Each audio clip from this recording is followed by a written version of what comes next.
Hey, what's going on, y'all? I'm your boy Charles Gregory with the beautiful Sabrina J. and the beautiful. Rashida Clark. And we are here. This is a spin-off of We Talk Weekly. This is Charles Gregory Fashion Week 5. And we get the opportunity to talk about some of the fantastic, most fashionable looks, styles, images that you have seen in not only 2025, ending 2025, but we in 2026 now, right? And there's already people talking about what the trends are for 2026. So how you ladies doing today? I'm good. I'm actually good. How you been? I'm good, a little tired, moving around, Staying So. fashionable?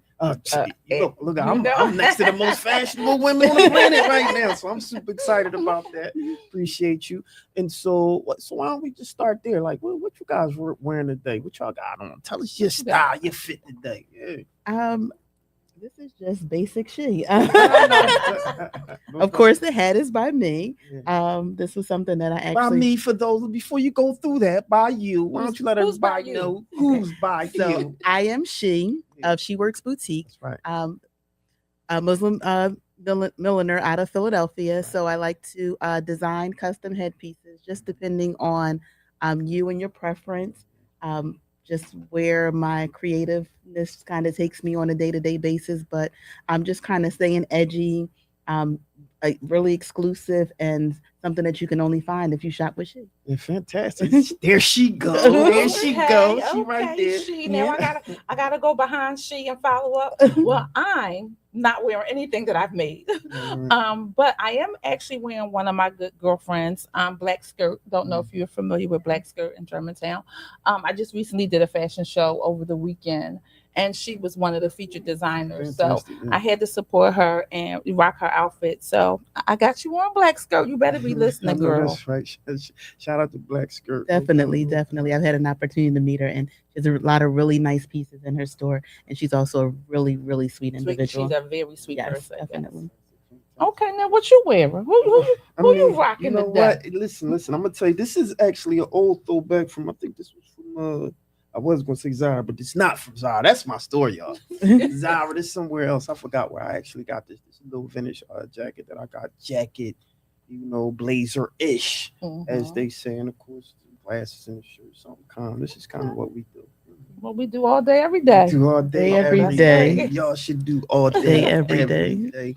And since we're talking about fashion, and I think talking about you, because you tell everybody you're Muslima, and I think that's an excellent fashionable piece that I want to jump into because we had our Eid this Yes. past weekend, Yes, we did. and Muslimas, the fellas, the ox, Showed up and showed amazing, out. showed up and showed out. And I think what's interesting about that is right. I don't think we get the props we deserve in the fashion sector, right? You don't hear about Islamic wear a lot, especially when we talk about mainstream fashion, mainstream looks and styles and fit within the community. We're always talking about, Muslim looking fantastic, and I got on this, and the gentlemen, of course, we got our those, our izars, and things of that nature. But let's jump into that, right? Because of course, Philadelphia is known for, a Muslim town, a Muslim city, right? What do you think, or what would you say about the style here from the Muslims in Philadelphia? I do think the sisters are um, trying to stay trendy, but also by being modest. I think that because you want to stay in the line of fashion, that you sometimes you want a nice overcoat. Because vintage wear is coming back. It's nice to find a nice pea coat, a nice overcoat, a nice blazer that will complement an overgarment. And it still provides modesty and coverage and great materials. So I think now that we are getting back into a lot of like the vintage wear, it just allows you to just complement or put another accessory or add another piece, to just the overgarment, just to kind of bring it out and to enhance it a little bit. Love a good coat, a nice cardigan, a sweater. I think all of those things, complement your traditional, overgarment, which keeps you modest and also fashionable. What was it? Every day, all day? Every day, all day. Mhm. Every day, all day. What's your thoughts on, you know? So, I'm not a Muslim. However, Make sure you're talking to Mike. I do have a good Yeah. girlfriend that is a Muslim designer, and she's right in Alamy, Mm. and she keeps the sisters trendy on fashion by the materials that she selects. And I give props to you guys because I have seen this genre like evolve so much Yeah. from the original state with the Muslims wanting to be trendy, fashionable, and I think they are doing an excellent job. I know they called it the It Gala yesterday because I was on Instagram and the looks they just kept on coming, That's kept on right. coming. So I much respect to the Muslims and the brothers Yeah, too as yeah, well. that's right. Mhm. Shout out to the out there. You know, we be putting it on, throwing it on. Philadelphia, Philadelphia is known for their style. We have a unique style everywhere I go, whether I'm traveling or I'm in even another, country. People know about Philadelphia. People know about Philadelphia.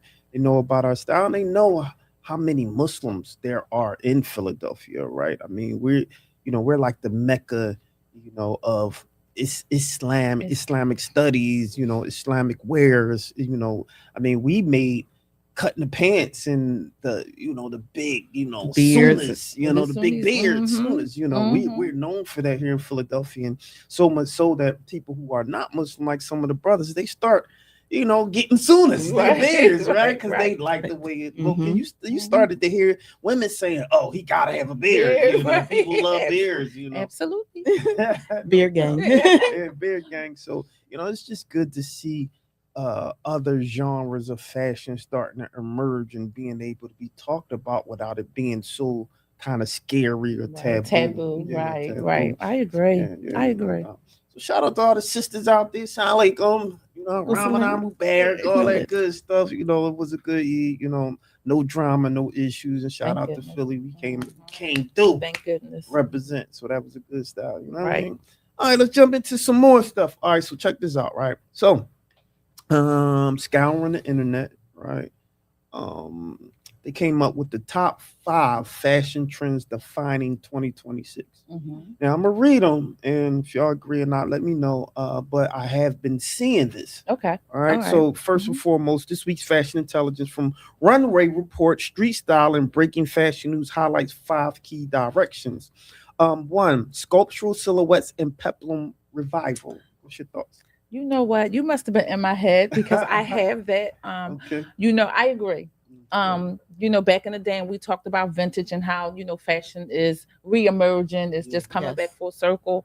I was a big peplum top, peplum dress because it gives you a silhouette, Yeah. and in fashion, silhouettes are everything. That's like one of the things when you wake up in the morning, you be like, okay, what I want to look like today, what silhouette am I going for? So yes, I strongly agree that they are coming back. Fantastic. Yeah. Your thoughts, yeah. Definitely think it's coming back, and I think it begins to, like you said, contour and hide, some of the imperfections in the midsection, and it also keeps, the hips kind of a little, hidden or Mhm.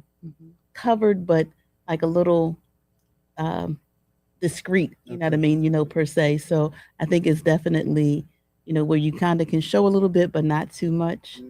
and it just kind of helps to keep it kind of clean and classy. Yeah. There you go. Feminine and flirty. I Yes. love it. Feminine and flirty. I Flirty. like that. Yeah. I'm gonna get Feminine that on a flirty. shirt. Okay. I know that's Clock right. Yes. that. I love it. I Would have love had to to see match. that.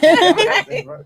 I love to see that. And even with the gentlemen, when they talk about the structured blazers, I'm seeing a lot of them, seeing a lot of people dressing up. And just as a quick note that I want to throw out there, which was earlier in the year, just the whole and I think we talked about it last show, the zip ups, the quarter The zips. quarter Quarter zips, zips. yes. Right. I Hmm. think The that quarter was an zips. excellent trend. I Yep. love that it had people thinking different, especially like the young guys. Yes. Had Hmm. them thinking differently.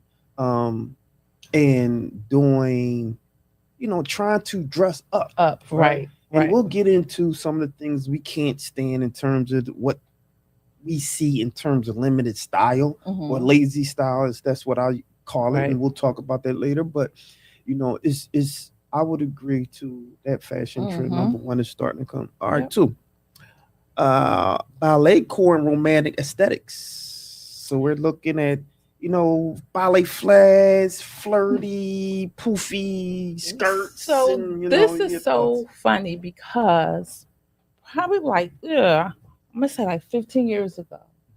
I bought a pair of Christian Louboutins, and they had the square toe, and they had the ballerina lace up, and they had the 7-inch heel. Mm. And to see this all now come back, it just amazes me how things can get reinvented, Right. because you look at it and you say it's a shoe. A shoe has a heel, you know what I mean? It has a sole. What else can you do to a shoe? How can you make the shoe different? And they have taken this shoe, because it was them, Christian Louboutin, who actually started that whole ballerina trend again. Okay. So I agree.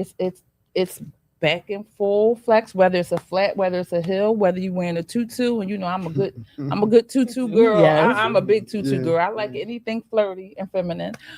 So I think that's a very big trend, and a lot of the design houses are catching on to it too. I definitely think that the ballerina flat is making a huge comeback, or making a huge presence. And I also think that it comes from a lot of people working from home as well. Yeah. So when COVID came in 2019, a lot of people began to work from home. And I don't think you necessarily take it from your home office, you know what I mean, all of the time from to a heel, but it's easier to, make a run or go from, the boardroom to, a evening dinner, or, a gathering with friends, and a flat or in a ballerina, shoe. It just becomes more flexible from a convenience perspective. Walk in and, as a Muslim, I love a good flat. I love a good, shoe. Can't do it. Yes. Not gonna be able to do it. Listen. And then, you have a lot of people now, when you can still do it, but, some people, when they get up in age, the knees don't say, Yeah. heel no more. And I'd rather do a flat than a kitten heel. I'm not wearing a kitten heel. Yeah, that came last year. That was big. The Kitten Hill, it started Yeah, it showing tried. up again. It tried. Yeah, It struggled. It struggled Just to like go that through. hill. It struggled. No doubt. But I agree. When you think of that particular genre of fashion, the ballet esque, Puma and some sneakers started Yes. creating some ballerina esque sneaks, which I thought looked really. I mean, I wouldn't wear them, but some of the ladies would throw them on, and I was just like, whoa. Especially your metallic colors. They have the Mary Yeah, Janes. yeah. That part, Um, yeah. Adidas is doing it. Adidas. Yep, I have a pair of the black ones. Yeah. So I mean, it's a cute shoe. I personally can't do it. I'm just not a flat kind of girl. But it is a cute aesthetic, especially with the leisure wear. Yeah. You know what I mean, like the athleisure wear. I think the Yeah, get into athleisure that, wear yeah. looks really good with those type of Mary Janes and the little Mm, ballerina I flats. can I see think that. that's a nice little look. Yeah, yeah, no doubt. Yeah, you styling in your head. I can see that. Hmm. I can definitely see that. All right, here we go. Number 3, utility updates like trouser and turn-ups, refining everyday style. When they say turn-ups, they're talking about putting the cuff in the pants again. I'm starting to see, and again, there's Muslims would always Yeah, do this anyway, you guys started that. Yes. You we guys put the definitely cuffs You back put started in. that. yes. But they're starting to do that, bringing the trousers back. The jeans and flipping them up, showing so you can see your socks, Right. showing your sneaker, showing your shoes, showing what you have on your feet. Your thoughts? Yeah. I think that look really should have never gone out of style. I think it is a part of the fashion aesthetic now, because socks are now fashionable. You have Yeah, you have design houses that's strategically making socks. So you want your socks to be seen. So I think that's a good look for the summer. I think the brothers are going to rock that look this summer. I'm actually looking forward to it, to see a little cankles and little socks. Little cankles. Yeah, I'm going to see what they got this summer. And I think the ladies, it's like flirty a little bit with a nice ankle bracelet. yeah. You see a little higher, you know what I mean, hemline. Also too, if you look at some of the what do we call it, upcycled jeans and different things, they're putting, bracelets or necklaces around the bottom of the pants to kind of blouse them, to accent the shoe, you know what I mean, as you mentioned. And just like the tapered leg also is coming up a little higher. They're no longer going for the 4.5-inch breaks and you know what I mean, Right. that kind of thing, even on your traditional suits everybody's Coming up bringing a that little paint, bit. bringing that Mhm. pant line. You know what I Yeah. mean? Just up a little bit. Yeah, no, exactly. Yeah, no, I agree with that. Fellas, invest in some socks.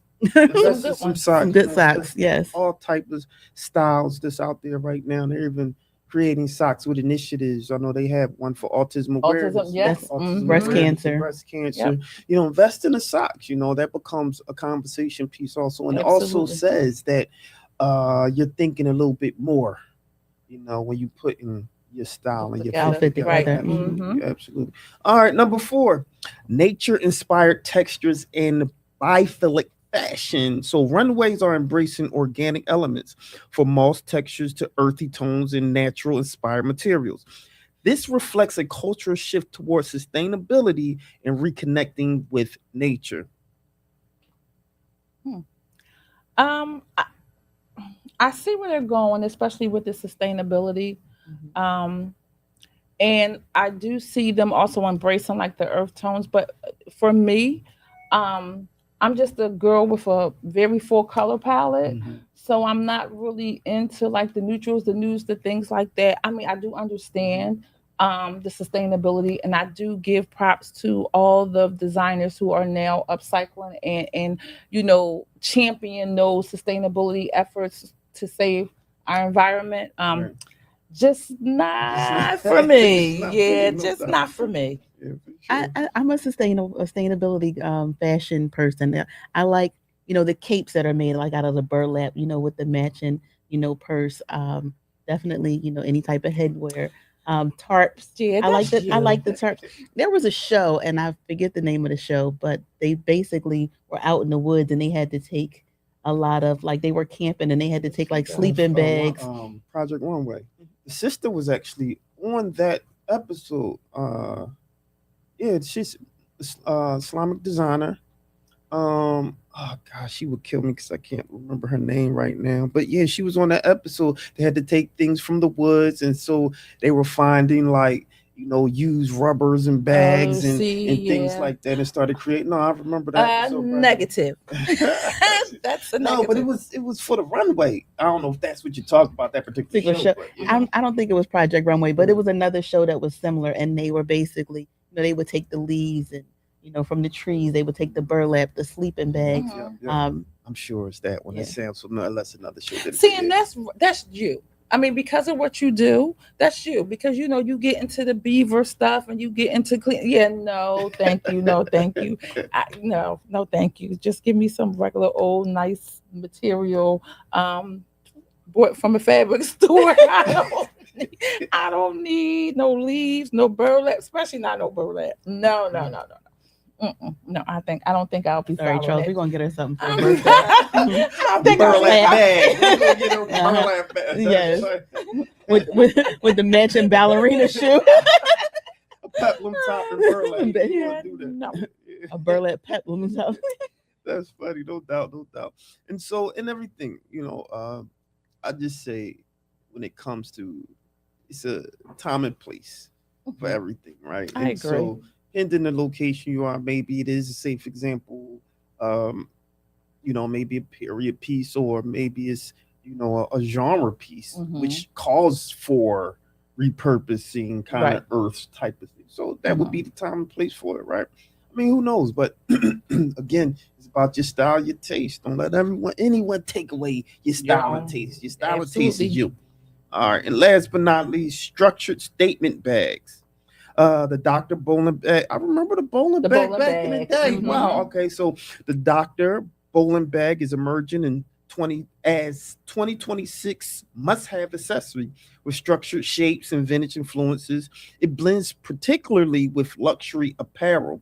Why it matters. Accessories are shifting towards timeless, functional investment pieces. Style tip: choose a structured bag in leather or neutral tones to elevate everyone's outfit. Mhm.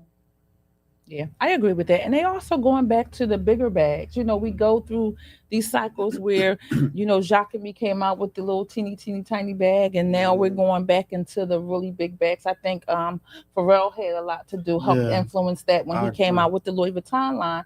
He brought back the Speedy bag, and I'm Yeah, sure that the Doctor bag and the bowling bag is in that line as yeah, well. So no, I do, and I think a good bag is always a good signature piece. It's always a statement piece. I think it's a must-have, regardless of what size.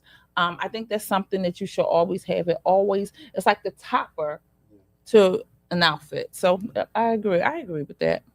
I think the bigger bags are coming back, and one because, especially in like high volume cities where people are catching public transportation, but they also want to take their devices with them. So now Mhm. I need a bag that holds my laptop, that Mhm. may hold my MacBook, that holds my phone, that holds my chargers, and possibly my lunch bag without looking like a bag lady. I don't need five different bags. I want one bag with compartments that kind of hold, you know what I mean, everything, and then something with like a doctor bag or a zipper bag because it also protects me. It's not open, so if I'm on the train, nobody can reach their hand in there. So I think we're kind of incorporating utility, usability, and then the safety perspective of having something with a closure. Functionality. yeah. I didn't Mhm. think of that. That is a great point. Mhm. So the fellas, what's your so all right, and I say two bags, fellas should maybe think about a nice type of book bag type of look. Mhm. Um, in addition to like a computer bag, and maybe like I said, you talk about the speedies, um, that they become a little too small for me. But I say like a medium sized duffel, kind of like the Mhm. duffels. I like to see guys with a bag to complement with their style. I think the challenges that I have is something that I wouldn't do, but again, your style is your style.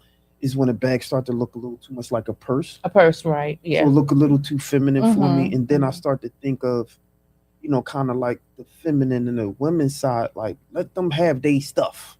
We Right, don't right. need We their don't. stuff. Right. We don't Yeah, need it. Yeah, Right. let them do Mhm. no them. merces, no Yeah, Mhm. merces, Mhm. yeah, no but a person. nice messenger That's my bag. piece. Yeah, a messenger Messenger The bag. bag. So messenger that's bag yeah. is good. So Yeah. I mean, messenger bag can be like a computer bag, So but I'm with it Soft like a messenger briefcase. I bag. think a So nice messenger bag for a guy, a nice computer bag, and even a nice overnight duffel yeah, bag is a nice look, especially when they have on like a pea coat or a military cut yeah, type coat. 100%.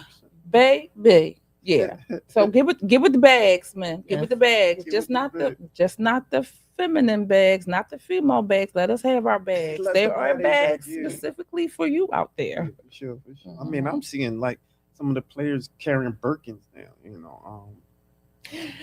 That's It's that good yeah, coin. yeah, Um, yeah. So the reason why they're carrying them back. So yeah, if you want to carry one of those, have okay. at it. So that's that. That's the Have exception. No, at no, That's the no. exception. That's the exception to the rule. If Okay. you can afford to carry a Birkin, gentlemen, carry a Birkin. No doubt. We're not So gonna play whose bag is this. Like we're I not gonna know. do that. So I know, right? Is this your Is fault? this your So right? they do what I will say. I still wouldn't do it. They do have larger Birkins that look a little. They More don't look. Yeah, masculine? look a little bit Mm-hmm. more mass. Kind of Mm-hmm. give you that bowler Bowler feel bag. to them because Okay. they pretty big. But still, it's when you are an athlete that might be 6'4" with Big a bag. small The small bag, bag, it, it, yeah. it Yeah, doesn't, I get so, that. I get that. again, your style is your style. I think people sometimes don't have their own style, so they Mm-hmm. listen to or look at something else and say, oh, that must be cool. And so, or that must be the trend. So let me Yeah, hop on let a me hop trend. on it. Yeah. And so I guess that's the beginner level of fashion and Fashion. style. I mean, everybody does, or everybody needs, I guess, some type of influence, some type of Yeah. fashion influence. However, it's just being smart to Yeah. know what works for you, what doesn't work for you, and when to say no. Yeah. That's That just That's part. not not it. yeah, Yeah. that's just That's not not working. Yeah. That's not cool. Yeah. All right, fast forward. All right, we got the cover. Doja Cat via tour travels to Europe this spring and North America in the fall. Saint Laurent by Anthony Vassarello. I think that's how I said it. Cartier high jewelry earrings. Fashion editor Carlos Nazario. And this is Vogue's cover of Doja Cat. What's your thoughts? Nice. Yeah. Oh, I'm surprised. Doesn't look bad.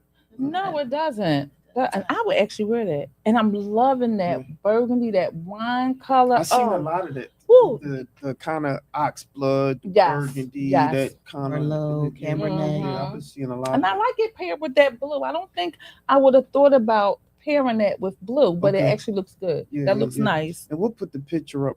I am a little on. I'm a little funny with these oversized blazers on women. I'm not a fan of them. I seen one dressed up though, because they still made it feminine. It has to look feminine if a woman's going to do it, because they did it was like a double breast. It had like scarves on it. It was oversized, but it looked like it was supposed to look. Okay.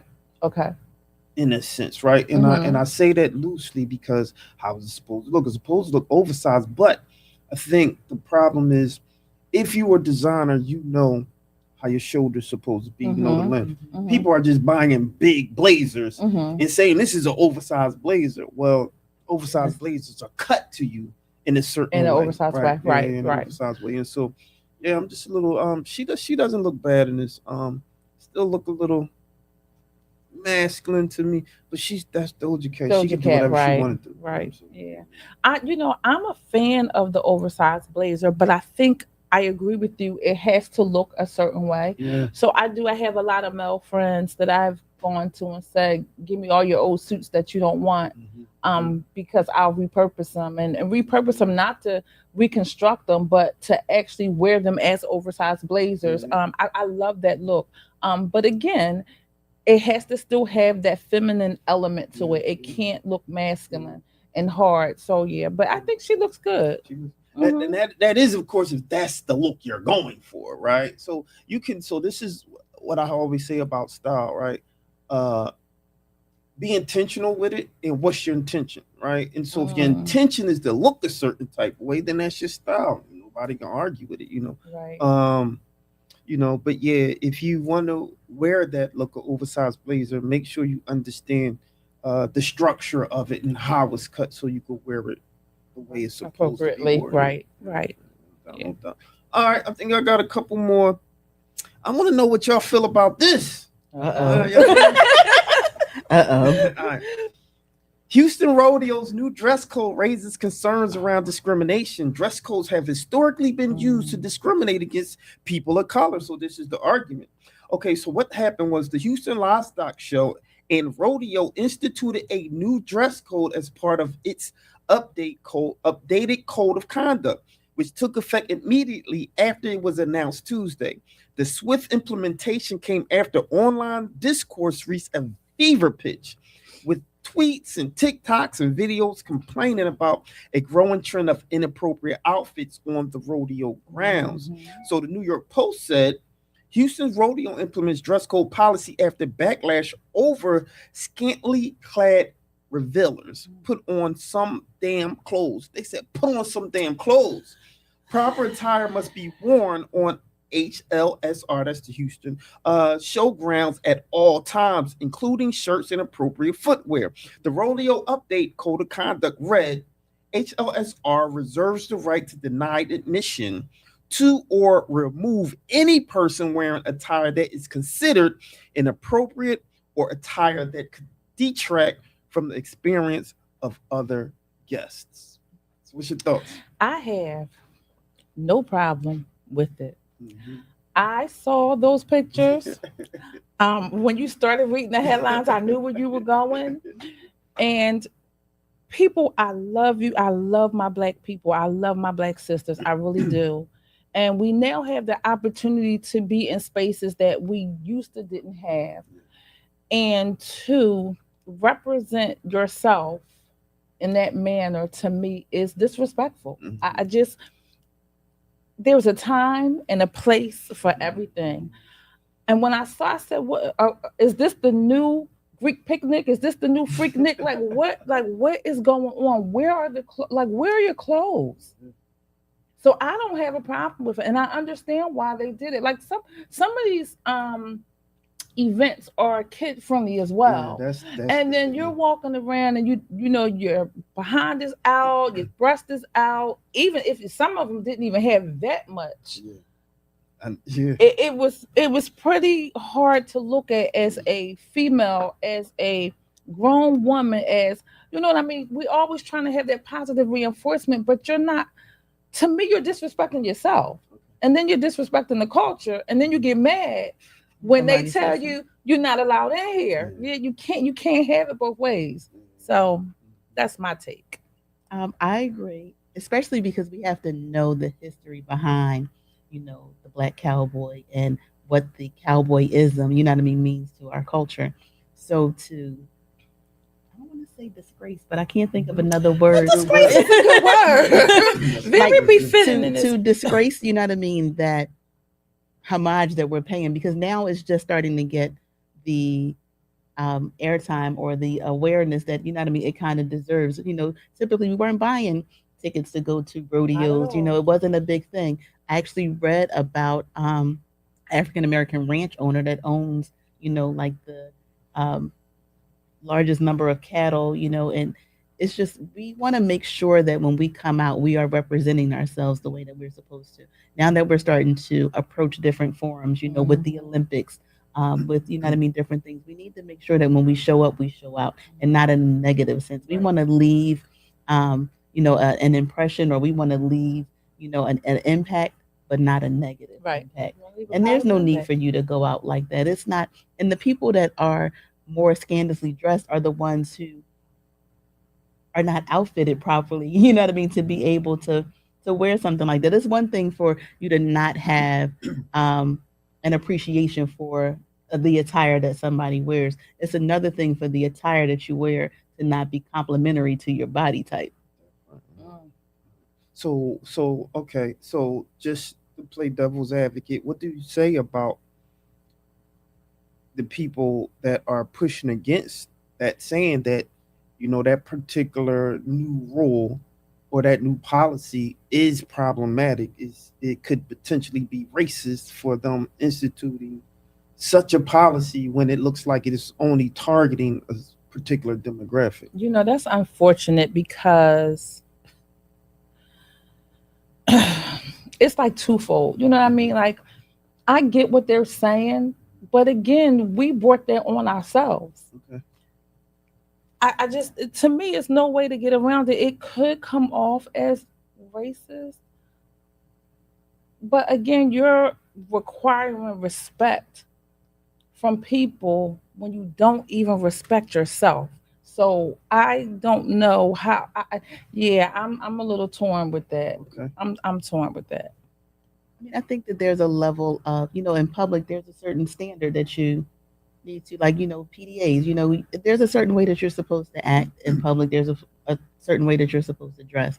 I mean, I think when people come out, they need to, because it is a family friendly event, like, would I want my 2-year-old, to see this, regardless of if you're white, black, green, gold, or whatever. I don't want to see anybody's behind. And I also don't want to take my 2, 3, 4-year-old and then you stand up in front of them. Oh. And this is what they have to experience. Right. Is there a way that they can maybe reword what they said? Because I agree with them, but is there a way to?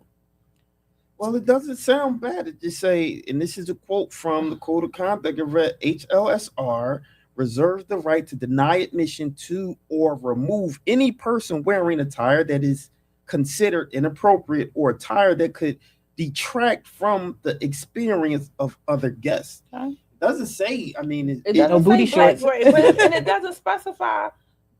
It just says anybody. So it doesn't specify even gender, race, anything. Yeah. So yeah. I think the issue becomes when we talk about just as devil advocate, the inappropriate attire that they reserve the right to person who they consider. Like, so what is that? What is nothing? And I didn't read the full report. Okay. But they reserve the right to deny admission to or remove any person wearing attire that is considered inappropriate. Okay. So with the photos, are they multicultural photos or are they Well, it looks like You know, I had to give you that eye. Now, I mean, I you just know. wanted to. Had to give I you wanted that to know side eye. what are we photographing here? yeah. I mean, it don't look too multi. They do have this young lady that is one of our white counterparts, Mhm. but yeah, I don't think that was the issue. You know, Yeah. so yeah, Yeah, that's a tough one. yeah, that's tough. I mean, like I That is said, a tough one. I 100% get it. I'm glad I have some women on the panels because I refuse to, just dig too deep into it because, y'all had the right to dress any way that y'all, feel Right, the right, need to because that's y'all claim yourselves, right? right. But just someone that's in the fashion and style, and when you talk about rules of style and fashion, I would say that is Yeah, totally inappropriate, right? inappropriate. You have Hmm. to look at the place that You you're need in. to know your You need to know audience. your audience 100%. And so, is it that you just don't care and you just want to wear what you want to wear? Would that be Yeah, the situation? Like, I never what do you? understood that. Yeah. I never really understood that. I think some females have in their minds that yes, they should be able to wear what they want to wear, no matter how it looks, and also that everyone is supposed to agree with their choice of Mm, attire. And I think that's where the disconnect is because when you put on certain things, you're going to attract certain type of attention, yeah. good, bad, or indifferent. Mhm. And I think a lot of times these women know what type of attention they're going to attract. So, yeah, so for me as a female that's into fashion who like I can't see why you would not want to put on some clothes because they got the flyest stuff out here. Like you can make such a different impression by getting dressed. Okay. So do you blame? All right. So I might place. I You might gonna place play it. devil's advocate again? Well, look, The I'm devil's advocate. the devil's advocate. No, I place some blame on, Miss Beyonce, Miss Carter. Because the Come on. Cowboy Mhm. Carter, how she looked in her concert, which to Mhm. her defense, it's a It's concert, a it's different. concert. But the look, the style, right? Mhm. Mhm. That's I believe what they were trying to emulate, especially how big the song was with the fans. Okay. Okay. And I think that it just fashion innovates. So, do they realize that Beyonce Carter was on a stage And it was a and costume. not in its costume design? Mhm. Totally different from fashion, from everyday streetwear. Okay. There's a difference. And these are mature ladies who you cannot tell me do not know the difference. 100%. Okay. So are we going to So, try don't blame B for this. Yeah, I please. love Vito. I love I Vito. do I love the too. Carters. No Yeah. doubt. No doubt. Okay. So next, do we change the attire of the Kentucky Derby? That's a great point. No, because the Kentucky Derby is just so clear. Like I Okay, love and them. so was the rodeo at But one here's point. the difference. Yeah. So, and to his point, you're right. And that's why he said that he put some of the blame on Beyonce because it was at one point. And then Beyonce came with the cowboy hats, the boots, the booty shorts, and Mhm. all that stuff. And everybody's like, oh, this is what I want to look like. But again, she's And on the where world she where is stage. she from? She's from Houston, Texas. Yeah. So all of them went out there and said, I want to be Like, Beyonce. that's it. But No. they not doing the side bends and sit ups that Be Beyonce's doing. be you. How about that? Be you. Yeah, that's funny. All right. Well, I tried to fight for y'all. Look, I don't know. I'm not in that position. And again, I would just say, would you want your children to kind of like if you had a daughter, would you want her to dress like you? That's what I would say. I know if I had a daughter, I don't care what her mom's saying, what her aunt, I don't care what is put. You better throw everything on. You ain't going out the house looking like that. That's just me, though. I don't mind No, that. I And get it. do you carry your children in tow with the outfit on like that? Ooh. Oh, And- but yeah, some of them do. Oh, I mean, wow, Some of them do. that's scary. That's scary. Yeah, that's They scary. do. Mm-mm-mm.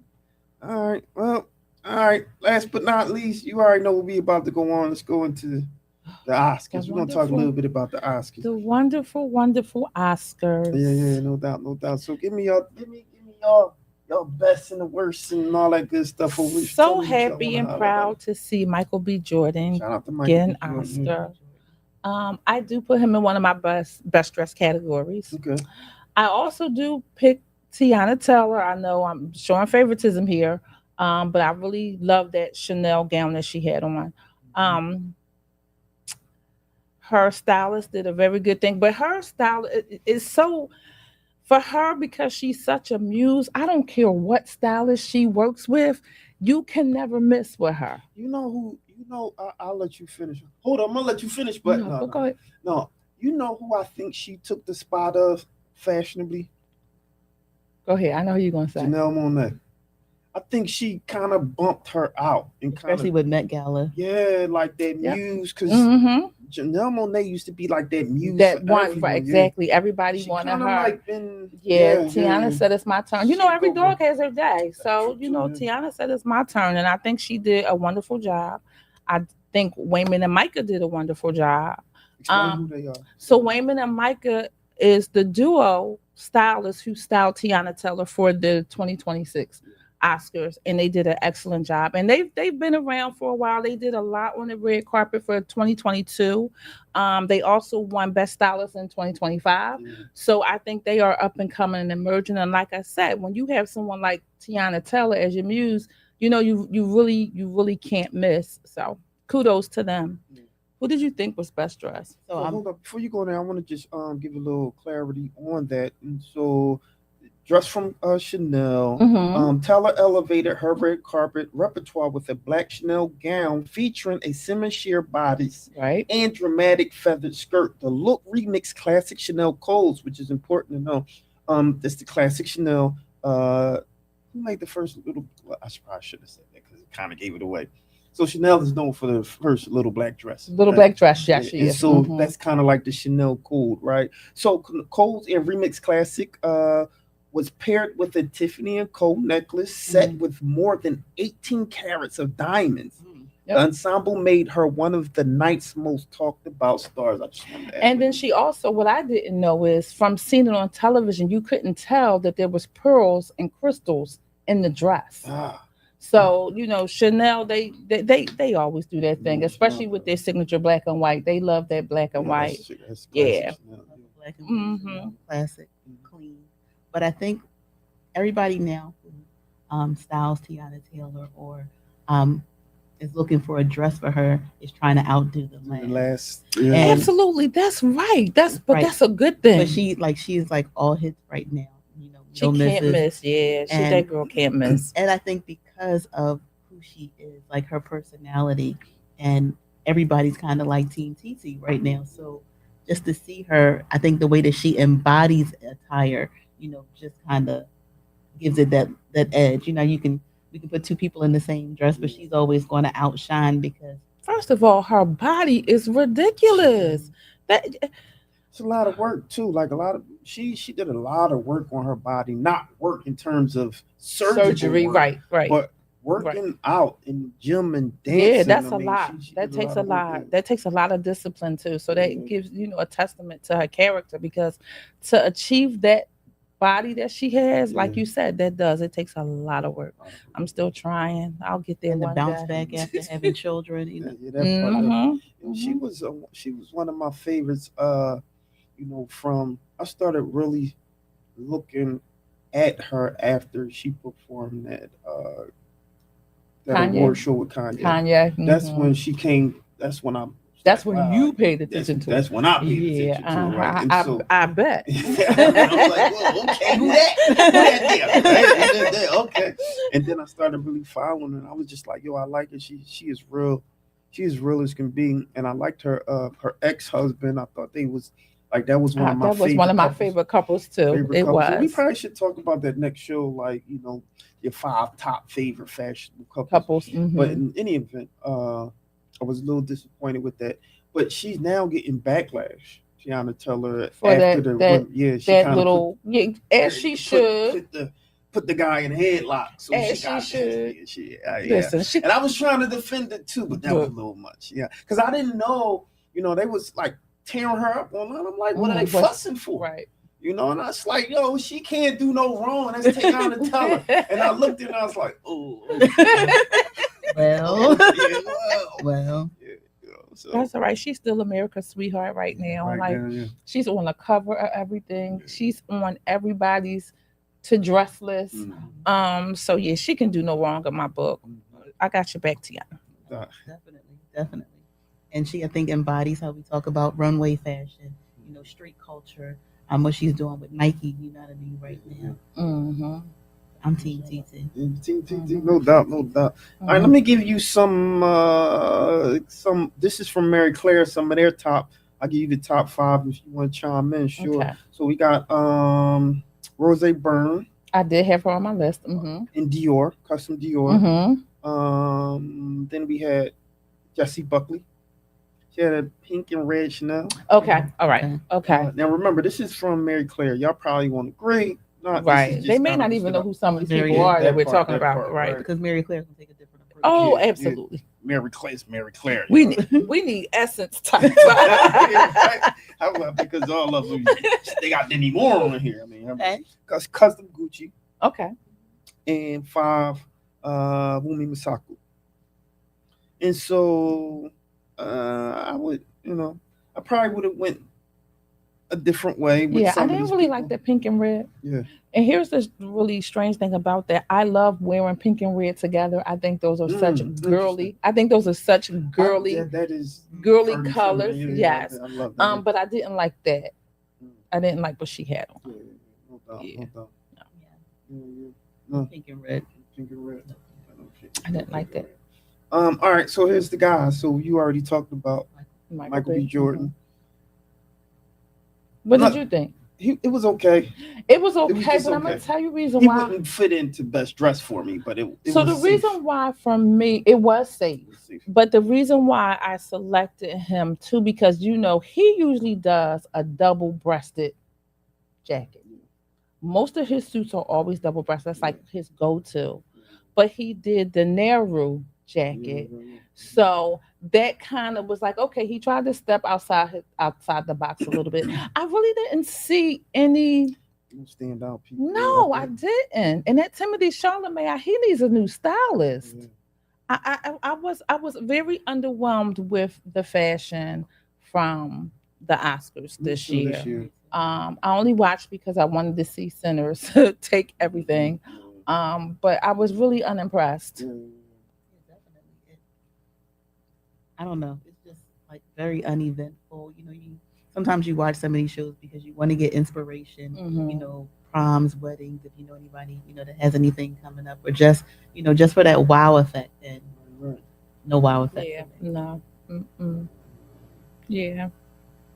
But it was a good time seeing the people, win their awards and seeing Michael B. Jordan and seeing the performance with Misty Copeland came out there.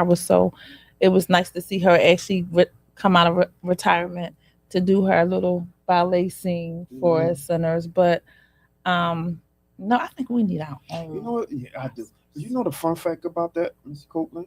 She actually had a hip replacement or something like that. Did she? Yeah, she was on crutches and everything on a Wow. walker, like literally wow. 6 months ago.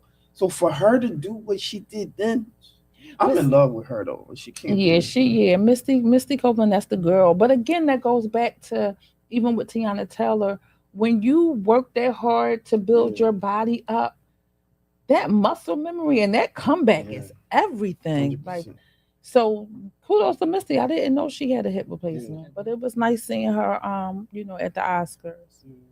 No doubt. All right, well, I mean, that's all my stories. Is this something that you feel like, that has been out there in 2026 that needs to be mentioned, like an honorable mention in 2026 so far? Fashion. I really don't have anything. I'm still waiting to see what's going to emerge. It's unbelievable that we're already in the first quarter, coming to the end of the first quarter of 2026. And I really haven't seen anything that has been like mind blowing yet. So I'm hoping by the second quarter, or at least by September for fashion weeks, that they come up with something new, something different, something innovative. With all this AI, I'm sure somebody can create something that's going to knock me off my feet. But right now, I haven't seen it. I think it's kind of a low, but I'm looking for, spring to come with like some power pieces or like, maybe new colors, new structures. I don't know what spring has to offer, but, you know, we're going to lose our tailored coats. We're going to lose, a lot of our blazers and things like that. I mean, we'll still have our summer with our summer, knits and things like that, linens. Linens, right. But are we going to get something, new and exciting? What are we going to get? Are we going to go into, more of the structured, like the fold over, pant? What are we going to do? Not just your typical, short or like what are we going to bring back? I'm just interested in. I will say though, for me, now that I'm thinking about the guys and Philly has really been showing up and showing out. I was out and about, and these young guys are actually really putting thought into their clothes these days, and I was really surprised. They're wearing crop tops, and I know that may sound a little crazy. And I don't know if you guys have a different word for it than we do. But to see them with their tailor pants on, high waisted, and the crop tops, like they have really been putting some thought into their clothes. And I think it's so cool because especially when you get those couples where both of them are dressers and then you got your girl looking sharp and fine and he comes out and puts some, because usually you have your girl, she's sharp, and then the guy, he just got on a pair of sweatpants, some sneakers, but they have really been showing up and I'm like really impressed. So I'm really curious to see what they're going to do over this summer and this spring.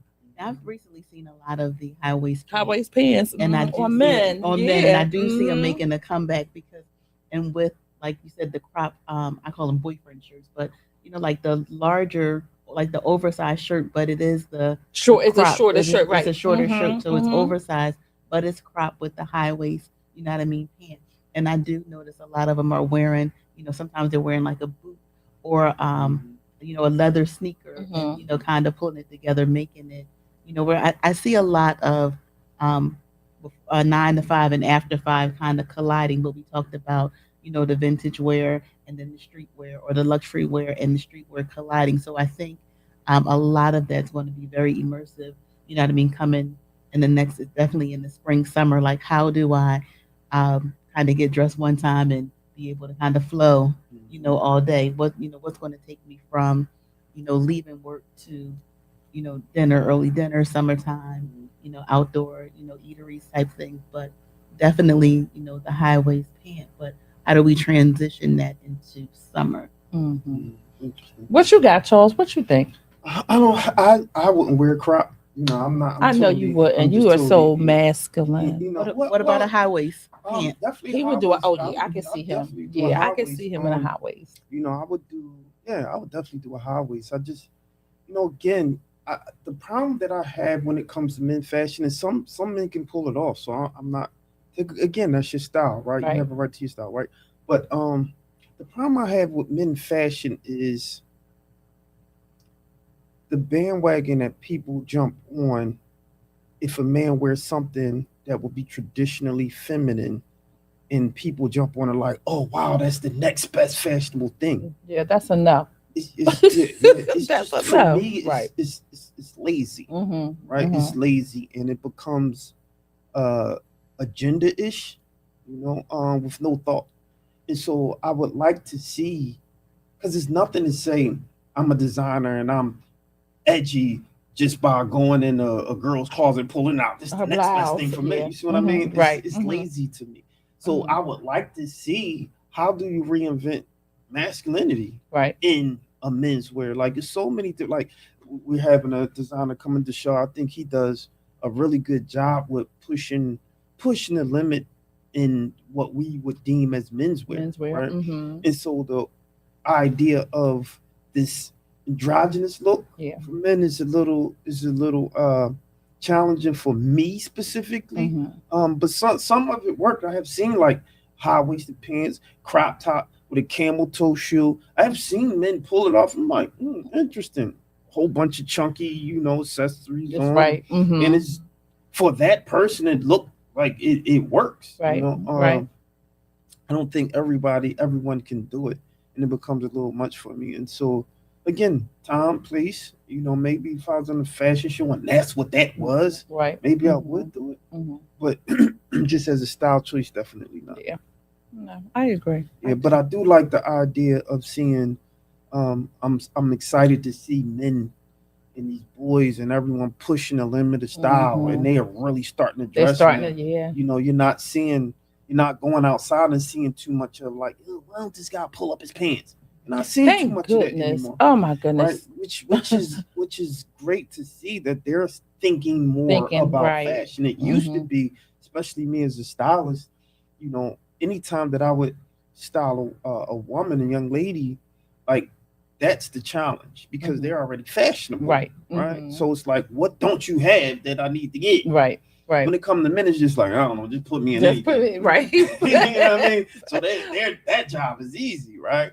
But men are starting to like understand like designers, saying designers name right, Names right. appropriately, like Yeah. they're knowing Mhm. what's going on, and so that's I'm excited to see that. Yeah. And I think changing their pant. Also, I think we talked briefly about the boot cut pant, Yeah. the barrel leg. I love Mhm. them. Yeah. So just kind of seeing different pant leg Love that, options yeah. other than a skinny leg. And Yeah, yeah. I know I'm a happy young about man that. who wears a lot of like utility pants, which I think are I love really them nice. too. It's not your typical cargo or your Carhartt, Right. but more of a, like a utility. And I think um, it's real. Burlap.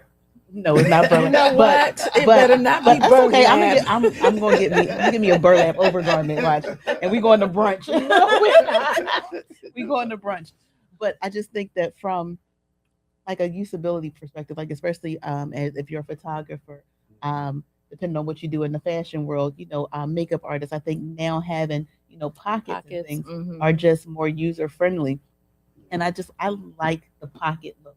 I don't know if it's like the Korean culture that kind of brings, you know what I mean, some of that like with the K-pop and those type of, but that fashion line of the larger legs, but not necessarily the larger waist, so they're more fitted from like the The waist waist down, down. Mhm. and then when you Mhm. get down to Clear out. Yeah. it Yeah. flares out a Yeah. little bit. Barrel out. Yep. Yeah, no, I love. Like I said, I love the styles and the designing that's coming from all these designers for men, jeans and Mhm. pants.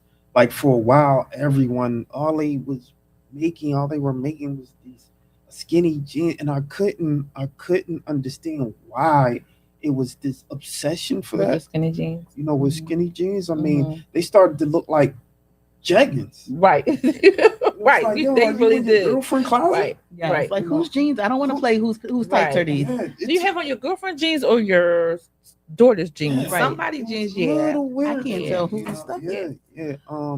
But like I said, shout out to the fellas, man. The Yeah, fellas they doing it. dressing They doing it. like my Aki's out there. And They they actually dressing, doing their research because they, That like part, you yeah, said, yeah. they pronouncing designers. That's They right. know That's they know right. what they're looking for. Mhm, So mhm. I'm really looking forward to this spring and this summer to see what the Philly men are going to Yeah, bring. yeah, yeah. Since we talked about the bowling bag, I believe the bowling shoe might start to come back out. I don't know if you remember that was a sneaker that they used Yes. to wear, like the bowlings, the Prada and like stuff those. like that. Mhm. I I like believe a they'll nice probably bowling start to come back out. It's a sneaker, Especially for with a us to sock, get. a bowling shoe and a nice sock. I can see it Crazy, yeah, definitely can see that. Yeah, yeah. So with my burlap on. the burlap. Keep them bowling shoes. Keep that burlap sack. You can keep it all. That's funny. Elephant in the room, and we can get to it so we can end this discussion. We talked a lot about uh yeah. We talked a lot about this, Uh-oh. this no lazy fashion. Right? We Mhm, talked mhm. about this, athleisure where that, people it appears people are not even getting dressed anymore, right? Mhm. And I know you had some thoughts on that. Let's Yeah. let's jump into that and peel back the layers. Yeah. So I feel like part of that has a lot to do with this whole culture of women getting their bodies done. Because what's happening now is their bodies are not in proportion. So they have these smaller waists and they have these wide bottoms. Interesting. And I think the athleisure wear was a way to give them something to wear that's not structured, not confining. So you can and that stuff will tell it to your body because it's all stretch. You know what I mean? So I think that's where it all started. And I think that now with everything else, they're trying to evolve that whole look. And I do think some um like Ivy Park, I think Beyonce does a good job with her athleisure wear. There's a couple of other ones out there. Everybody wants to wear aloe and but to me, that's not getting dressed. Like there's no thought process into putting on a um pair of leggings, or you know what I mean, or a jacket. Like where is the thought process to that? There is no thought process to that. And I personally don't like it because I am a style person. Like Yeah. I like to be an individual. I like when I step out, people know who I am just based off of what I had on. Even if they don't know my name, they can say, "Oh, she was the girl who had on this, that, and the other." When you see 59 people in a room and they all have on black or navy blue aloe athleisure wear, Lululemon. it's like right. And Lulu, it's like what are we doing? To me, it's kind of taking it back to when the guys wore their pants hanging down. It's the same thing. Everybody jumped on this trend for what? It's not fashion. I think the time to manufacture also plays a lot into it. Shipping, so you can get a lot of the fast fashion, Mhm. quickly. So a lot of times when we're looking for something, especially if you're a last minute shopper or you go into a store and the store doesn't have anything, you order online, and then you order online and you order from somewhere that's going to deliver, in little to no time. So now we're not shopping for necessarily the look, we're shopping for the easeability. See, and I don't think. See, I like fast fashion because I see stuff that I like on the runway, and I know I can't get it from the designer, and I can run to. I got an Um, argument for fashion. I That's right. I, I found in fast. I think fast fashion and that athleisure wear are totally two different things because you can still be fashionable with fast fashion. You look like a minion when you're wearing athleisure wear because everybody has on the same thing. The only thing that may be different, the sneaker may be different, and maybe a pocketbook. And for these women who think putting on a Lululemon or an Aloe athleisure wear and grabbing a pocketbook, a Louis bag, or that's fashion, that's not fashion. But you don't see the same increase of people wearing fast fashion and having the same type of. No, because usually with fast fashion, and this is just my perception, usually with fast fashion, people are trying to style it. So it's not just, I'm going to get this dress from Akira and I'm just going to wear this dress like this. Like they really be trying to make it their own. And that's what, because Charles and I had this conversation because at first I was a little against fast fashion. And then when him and I sat down and we spoke and he told me the origin of it, it, it enlightened me because I'm like, I get it now. So and I love fast fashion because there's a lot of things that I see, like I said, that I want and I can't get it quick enough. I'm like, okay, I know where I can get it to look similar to that. Now I can take it and make it look the way I want it to look. But yeah, I mean, wearing them things is like wearing pajamas. And I get your point. I get your point. I do think it's a little different. I mean, it's it's like the one basic color when it comes to like the Lululemons and it's like your grays, your taupes, like your kind of brownish, your camels, and that's pretty much it. And everybody does look the same. And in fact, I think I went to New York and people was talking about Philly in terms of saying that everybody in Philly look alike, wearing some type That's of fast horrible. fashion See, that's horrible. or the Nike Tech stuff. Mm-hmm. A lot Especially of all the men, yeah, but it's like that too with polo. yeah. Back in the day, back in the day, it was like that. I think, but there was I won't say, but there was this position. I think the difference in polo, Ralph Lauren, well, it was polo. It was used polo. I think it was. I think that was entering kind of like the hip hop era, and we was wearing colors. We Right. started wearing Mhm. colors, which we traditionally Didn't didn't. wear 'Cause right. when you had a right. pink polo Yeah. shirt, yeah, A pink Pink polo polo shirt shirt. with the green horseman, Yeah, then you had to yeah. have And So so I think yeah. that era is a little different because we none of us was really dressing like that, and then it was something that was a little bit more affordable. It still was a kind of status thing if we wore that, but it wasn't like the Gucci's and Right. the Youngs Right. back then that Right. everybody used to wear. Um, But yeah, no, I get that. I like I think all y'all have a point. My thing with my argument with fast fashion is people point the fingers at fast fashion, but a lot of your mainstream designers are designing and making clothes that was arguably Fast. fashion and Yes. charging you a premium price to it. Yes. And then most of the people who will argue about it are a particular demographic that can afford luxury Mm-hmm. wear. And so the argument then becomes, well, because I can't afford that and I'm wearing something that's a little bit more affordable, that you're tacking on absorbent prices. Mm-hmm. Mm-hmm. I'm wearing something that I can afford and you're upset and calling it fast fashion and I shouldn't wear it. So some of the stores that they would point out, which was for a minute or a while, was like the H&M's and the Zara's, right. Mm-hmm. But now they kind of like fell out. Now they're going to the Timus and the Sheens, right? Mm-hmm. And some of the other, I think Akira and a couple of them. Yeah. But It's a shame though, because I do from a design. I'm not a designer. I'm a creative, but not in that space. Yeah.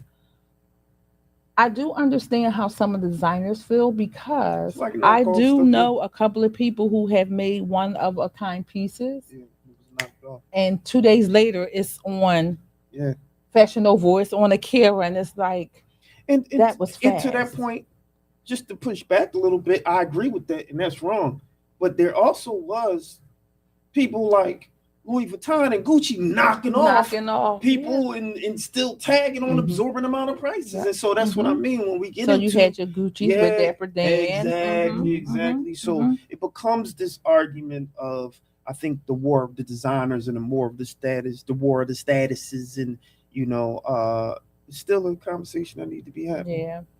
But is there a resolve? Like, will there ever be a resolve? Will there No. ever be a resolution No. for it? Because you want to have the have and the have nots.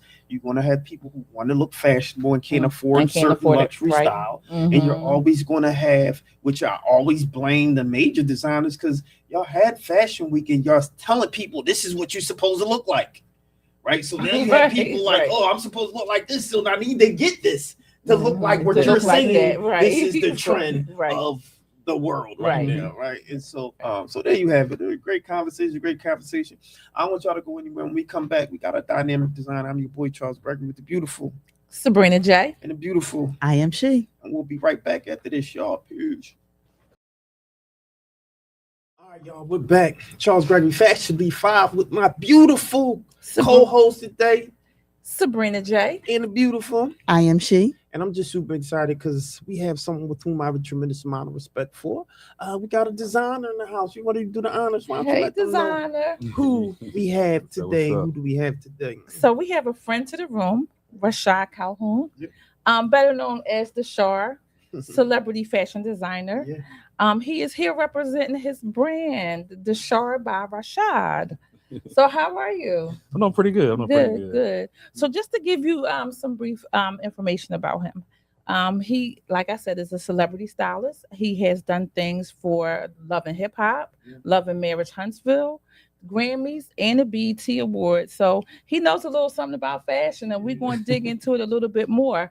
And he's also known as the prom bully. I like that name. Thank you. Yeah. So as the name would allude to, he's really infamous for his prom gown. So anybody who has a young lady that needs a prom gown coming up, hit him up. You can get in touch with us and we'll put you in touch with him. That's right. Let me give you a little story about this young man right here. So this is like my little brother, man. He did a lot of work for me. Blue Jacket. For the Blue Jacket event. Okay. That was people still talking about that jacket right there. It's in the closet.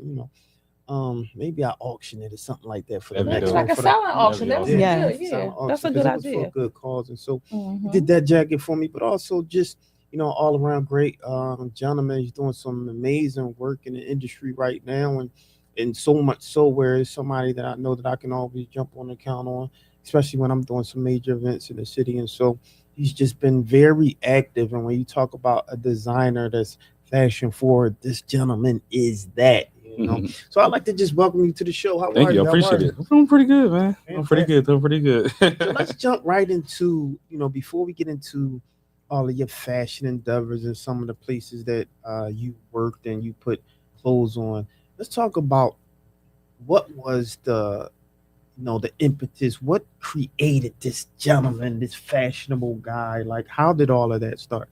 So it started like a little earlier when I was in high school. My mom used to buy me like LRG and Jabos and stuff like that. I'm like, Mom, oh, this is not my style. This is what everybody else do. You know what I mean? She spent money on just this and that. Like I never even had a pair of Jordans a day in my life ever. Really? Never. Wow. I never was. That was not my thing. Right. So I used to cut up everything she used to make me and just reconstruct it, and then wear it to school. So I used to go to school with an empty bag and leave school with a whole full bag of stuff. But it'd be my peers' stuff for me to customize their stuff too. Right. And it became a thing. Then I started airbrushing. Then at 15, I wound up catching a bus and buy my first sewing machine. So I taught myself how to thread it. And I used to just take apart jeans and t-shirts and then put it back together just to get that method of how to put stuff back together. Then I had my first chance of making a prom dress. From one prom dress to now to 85 a year is crazy. So yeah. So you're self-taught. Yeah, self-taught. No schooling. Okay, yeah. Good for you. Yep. Okay.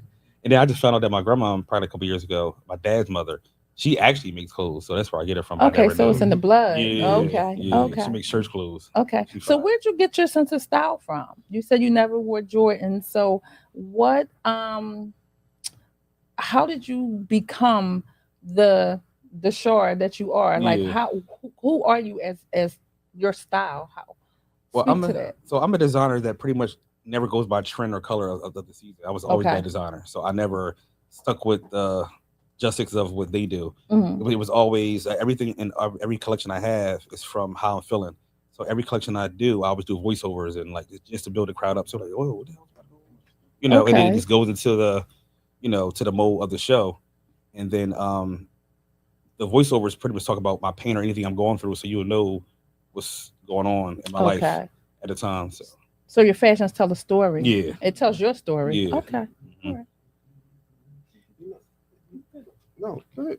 So being self-taught for over 20 years, like that's a long duration of time. So I know you're saying you're telling your story, but what drives you? Like what drives you to kind of create new collections and to like kind of defy the standards of fashion or color? It just comes from like just the passion of just stuff like I'm real into like artistry. So it could be music, it could be anything, but clothes is like my thing. It's like a person that wants a prom dress made or a wedding dress made. They can tell you what they want, but for a fashion designer, Fashion Week is like our Super Bowl to show like who we are, and so that's where all the creativity comes from. And a lot of the designers take up to 6 months up to a year building a collection. Mhm.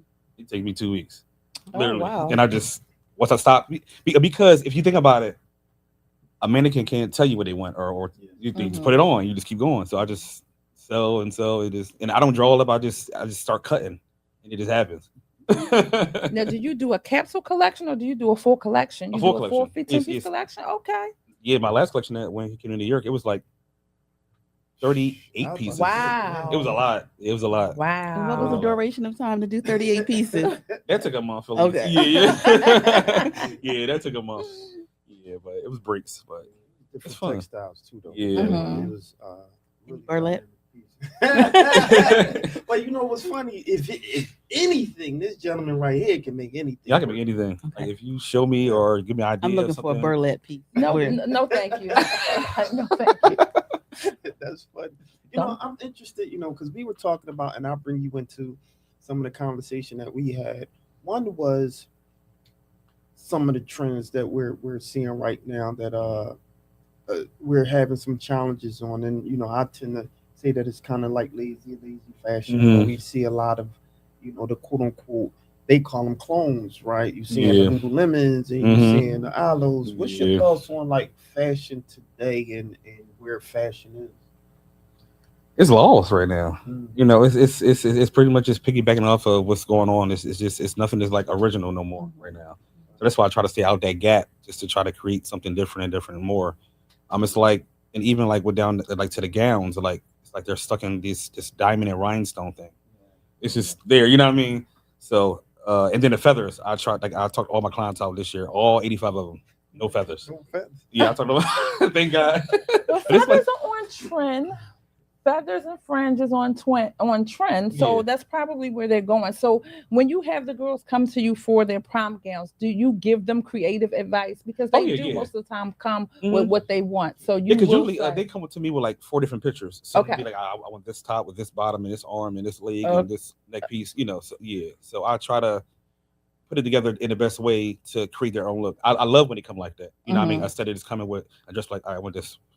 What do you made last year? Like I hate Mhm. making the repeats of. I mean? I like when somebody comes with an idea of putting different options of stuff together and making it their own. Now, would you ever create the same gown twice?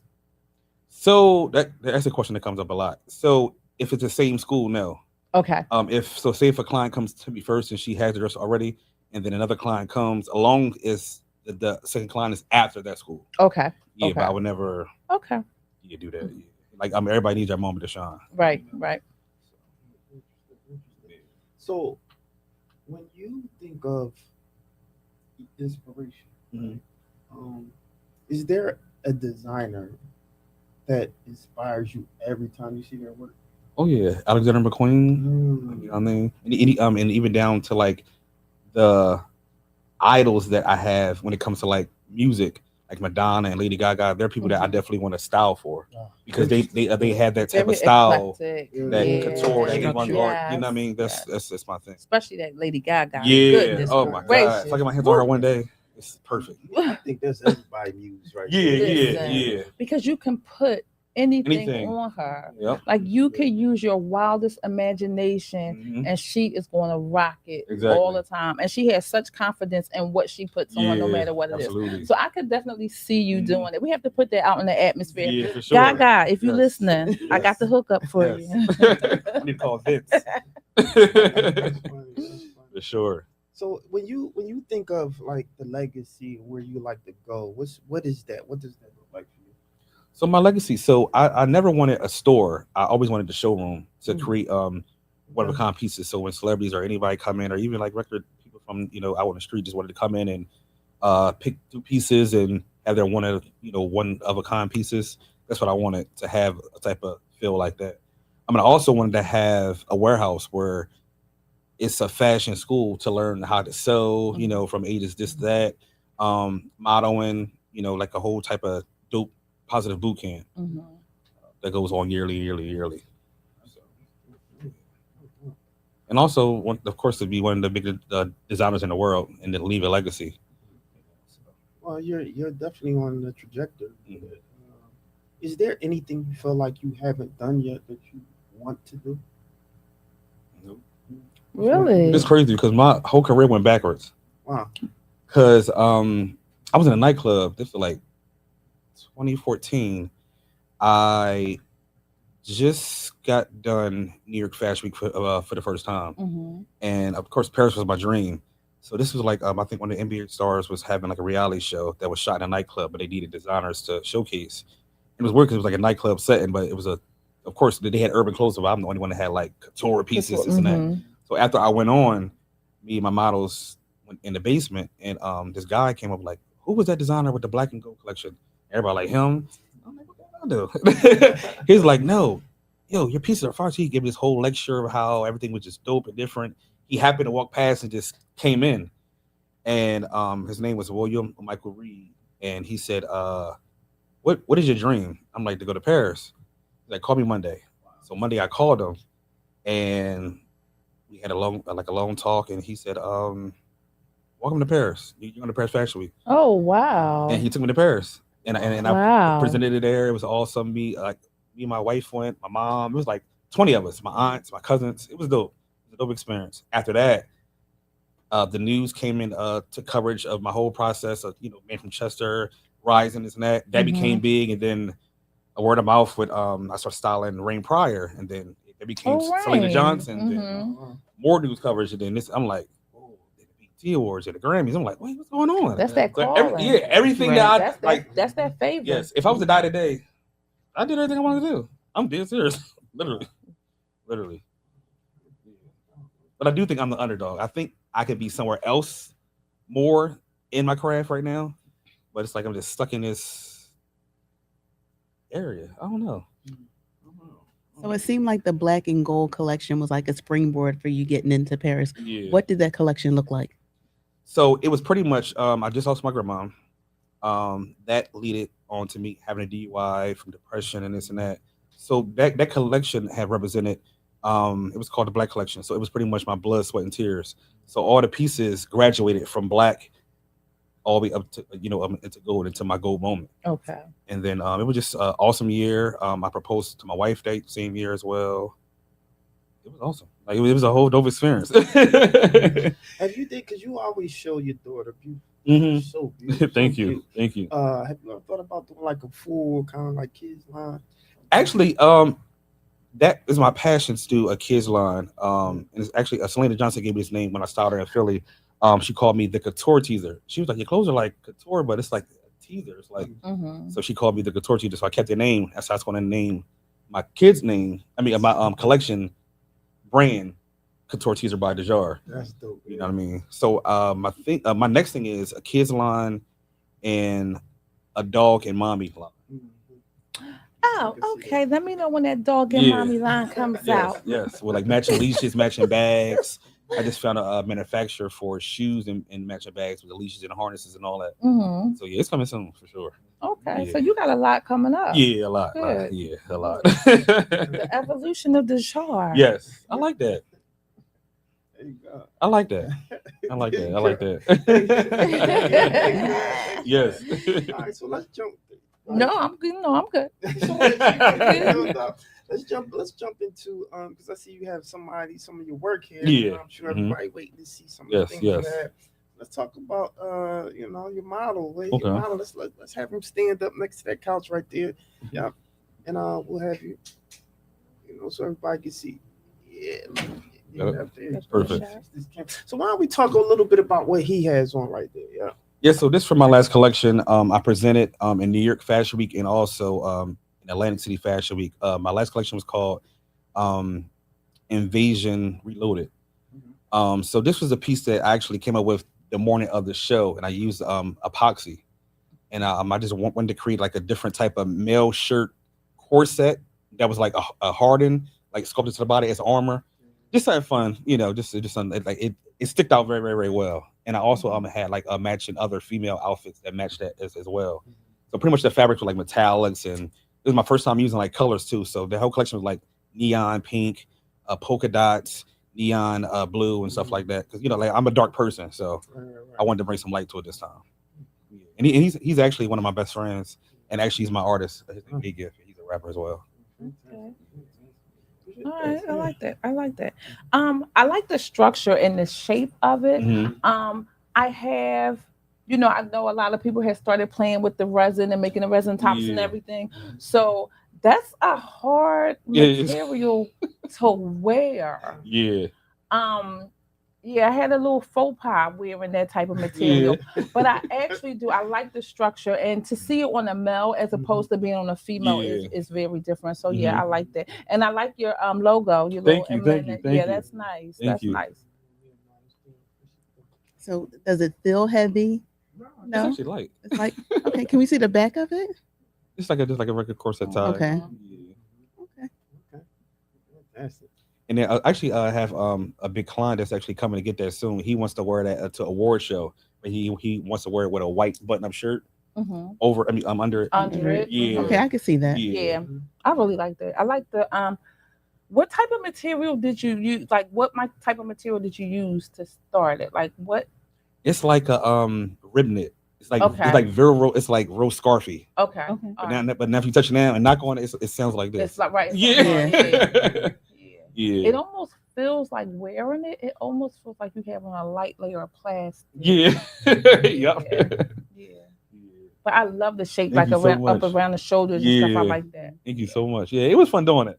It was fun. It I was fun. like that you are, you have a couture aesthetic. Mhm. You see a lot of times, male designers especially are really just into maybe like the gowns and things like that. But Yeah. I don't feel like they push the envelope enough. And a lot of the things that I've seen from you is kind of like pushing the envelope. Yeah. So kudos to you. I Thank really you. do like that. 'Cause I remember when I first came out in 2014, and my first time in a New York Fashion Week, I was equipped to do the 0 to 2, you know. So my whole collection became that. But before that, when I was doing like high school shows and shows in the community, I always included plus size. That was always my like my favorite thing, you know. So when I got to the level being in the industry more in New York and this and that, I start pushing out the way.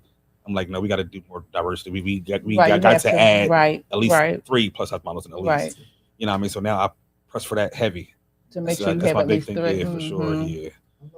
That's a good thing. Yeah. That's a good thing. You know, that's my superpower right there. Let's go. Plus size model, yeah. Yeah.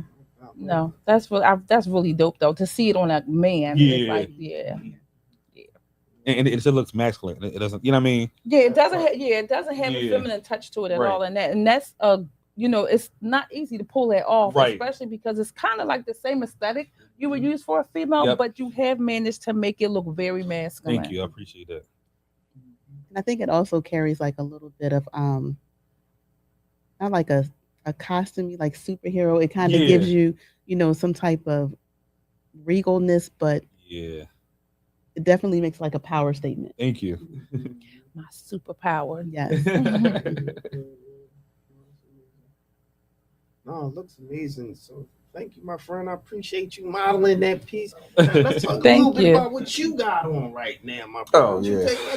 So talk a little bit about what you have on and let everyone see. Yeah. So pretty much I'm going to one of my friend's birthday party after this. She has a sneaker ball, so I just created like a plain blazer and just added my own accessories on there.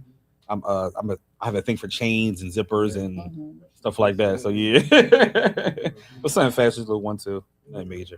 A little 1-2, 1-2. A little 1-2. I'm curious though, right? When we think of male accessories, right? What's your thoughts on male accessories? Because you, like you said, you got the chains and you're in the chains and zippers, and that's always a twist. I think male accessories are dope. Me too. I don't think there's a lot of designers that have male accessories available for us. Yeah. You know what I mean? But you know, just as females, they have this and that, but I think that we really don't have much. You know what I mean? So it'd be dope for, you know, us to create some collab or something. You know what I mean? And, there you go. You know what I mean? Yeah, that'd be awesome. You know what I mean? So, you know, we also was talking a little bit about seeing or being excited to see that the men are starting to dress a little more. Right. Finally. You said finally. Yeah. I think it's dope. I think like men are now comfortable in their skin more, and you know, because before it was like judgy. Now they're more like today. You know, it's more of like a confidence thing. You know what I mean? So just walking in your truth and just being you. No doubt. So I'm seeing a black jacket, the gold, you know, details on it, you know, as they say, the military-esque. Right, yeah. That's my style. That's definitely your style too, though, for sure. Yes, it is. I love now I see why he comes to you. That's my guy. That's my guy right here. So why don't you step up in front of the camera so that you know, people can kind of see. You know, I'm loving the jacket that he has on him. I think that's always a go-to look for men. That, you know, they kind of like the military style. And so let's talk about the details on it. Start with the zippers and the chains, and you know, what was the thought process behind it? Yeah. So it's a simple jacket. Actually, this is something that can be done at like home for yourself. You go to a wall. I mean, Goodwill, like a $5 jacket. Accessorize it. This is from Walmart. You know what I mean? I pretty much use like stitching just to put the trimming on the outlines for the zipper and no Walmart type of fabric, a little, you know, piece. And then I just actually hot glued this part. This is trimming from Walmart as well. So this whole jacket pretty much cost me like $15. Oh wow! Literally. Wow. Love it. All right, come back and sit next to me. That looks not like that jacket. Fantastic. Like you can't. That would be one of those oversized jackets. I'm like, sorry, let me get that jacket. But see, you see the way the style add up is putting a belt or something on. Right, exactly. So that's what I mean about to make it feminine. I think, you know, it's just the lack of I guess, enhanced style Yeah. that most people have when they're wearing certain things, so it doesn't look quite Right, right. right. And that's for That those is who's hard. watching. That's the cheat code. The accessories. Yep. That's Accessories, always the Yep. cheat code to looking amazing and amplifying. Absolutely. Yeah, that's So true. let's talk a little bit about we'll kind of end with this, and I appreciate you coming on the No show. problem, no You know, problem at once you all. come to the show, you always welcome. You you're my family, brother, so you know, family. And guess where I live at? You don't live too 2 far blocks from up. here, Well, yeah. Yeah. okay, well, I guess we'll be seeing him Yes, again and literally 2 blocks again up. and again. So we can go get that jacket on the way. Yeah, You yeah. don't need that You jacket. can leave that jacket. I got tons of stuff at home. Tons of dusters, all that stuff. No, he's great with it. So why don't you leave us with, we can go around the table in terms of like, what's a tip, a quick tip for somebody who's watching and they're having challenges with their style, and then let them know how to get in contact with you and all that. Yeah. Pretty much, if you have like a block in your career, I say just keep pushing, just re-strategize, try to rebrand. I'm actually rebranding right now. Just try to map everything out of what you want to do. You know what I mean? Believe in yourself first. You know, you're your first fan. If you don't believe in yourself, or if your peers or anybody else don't see you pushing hard to do it, nobody won't believe in yourself. You know, so you gotta just keep doing it. You know what I mean? Now YouTube University, they teach you everything. So go on there, even Chat GPT, just get tips of stuff. You know what I mean? So that's all. Keep pushing, dog. Don't stop. All right, Queen. Can't stop, won't stop. Right. Can't stop, won't stop. So for me, I think it's all about confidence. Walking in your truth, being authentic to you. Never let the outside voices convince you that what they are doing is better than what you're doing. As long as you stay true to yourself, your style will come through. You know, it would, that especially if you have confidence. Whatever you wear, do it with confidence. And again, grab that nice accessory. You always want to accessorize. And that's my style tip. There you go. All right, what about you, my sister? I think definitely, you want to wear different hats, and I say that figuratively. I love it. Thank you. I had a phone, keep looking at him like, how? This is a she works. I am she. Oh yeah, we got that. But definitely, I think reinventing yourself and knowing how to wear different hats. And by that, I mean, get to know the different parts of your business and educate yourself, continuing education. Like you mentioned, rebranding. I'm also going through a rebranding. And I think when you get to a point where you learn more things, now you want to take things to the next level. So don't be afraid to say, I've learned some things. Now I need to go back to the drawing board or tighten up or, loosen up or whatever. But you want to consistently continue to grow, and not only in all different aspects of your life. I think continuing growth is just, an ongoing thing. Yeah, nothing's wrong with that either. Like people, I think they think rebranding is like starting over. It's not. It's Right. just, Taking your lessons learned and moving forward. Yep. Yep. All right, y'all. So there you have it. Fashionably 5. This your boy Charles Greg with the beautiful. Sabrina The J. beautiful. I am she. And my guy It's your barber shot. in the building. And make sure y'all continue to tune in. And if you have someone, a stylist, a designer, these are the people that sometimes don't necessarily get, especially the stylists. I love the stylists, they're always behind the scene, always behind the cameras, and you don't know who's putting your fantastic looks together on a select. I can't tell the celebrity that I style, but I had to sign an NDA. I'm like a ghost stylist. Like they have that because they wanna appear that they put They themselves put together. right? Mhm. And so that's I had to dope. sign the NDA and everything, and so that's the thing. So a lot of times wardrobe stylists don't get the credit, The credit. and so even the makeup artists, all of the nail techs, the hairstylists, and so I'm always here to try to amplify the creatives who are putting all these dynamic and fashionable looks together. So if you're a stylist, wardrobe stylist, hairstylist, nail tech, anybody who's doing some amazing work, those designers, make sure you reach out to us. Remember, this is a spinoff to We Talk Weekly, so you can send it right to wetalkweekly@gmail.com. It's really that simple. And you can follow me at Charles Gregory. You can follow this queen At Sabrina_J215. and she At she works with the Z.inc. and my guy. Officially Dejar. That's DAHSAR. And make sure y'all keep tuning in. FashionB5. Follow us on IG at FashionB5. Then we here. We see you later, y'all. Peace. Peace. Peace.